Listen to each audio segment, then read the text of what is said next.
ஒரு ரோட்டில் பிச்சைக்காரர் ஒருத்தர் பிச்சை எடுத்துகிட்டு இருந்தார். அப்போ அங்கேருந்து வந்த ஒருத்தர் கேட்டார், ஏன்பா கால் கையெல்லாம் நல்லா தானேப்பா இருக்குது, ஏன்பா பிச்சை எடுத்து சாப்பிட்ற, உழைச்சி சாப்பிட்லாம்லன்னு கேட்கும்போது அந்த பிச்சைக்காரர் சொல்கிறாரு, இல்லைங்க நான் நல்லா வேலை பார்த்துக்கிட்டு தான் இருந்தேன், என்னுடைய வேலை போயிடுச்சு, நான் 1.5 மாதமாக வேலை தேடிகிட்டே இருந்தேன், வேறு வழியே இல்லாமல் பிச்சை எடுக்கிறேன் அப்படிங்கிற மாதிரி சொல்கிறார். அப்போ அந்த பணக்காரர் சொல்கிறாரு, ஒன்றும் பிரச்சனை இல்லைங்க, உங்ககிட்ட உதவுறதுக்கு என்கிட்ட எதுவும் இல்லை, ஆனால் என்கிட்ட கொஞ்சோண்டு விவசாய நிலம் இருக்குது, 15 ஏக்கர்.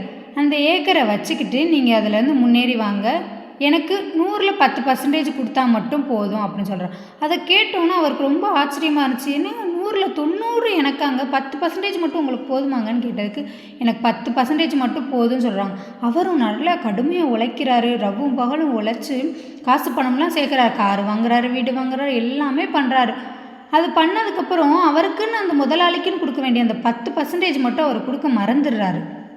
அப்புறம் யோசிக்கிறாரு, எதுக்கு நம்ம கொடுக்கணும், நம்ம தானே கஷ்டப்பட்டு உழைக்கிறோம், ரவ்வும் பகலும் தூங்காமல் உழைச்சி காசு சேர்க்குறது நம்ம, அவருக்கு 10% சும்மா கொடுக்கணுமா அப்படின்னு நினைக்கிறார். இந்த பணக்காரர் தான் கடவுள், அந்த பிச்சைக்காரன் தான் நம்மளை படைக்கப்பட்ட நம்மளை மாதிரி ஆளுக மனுஷன்.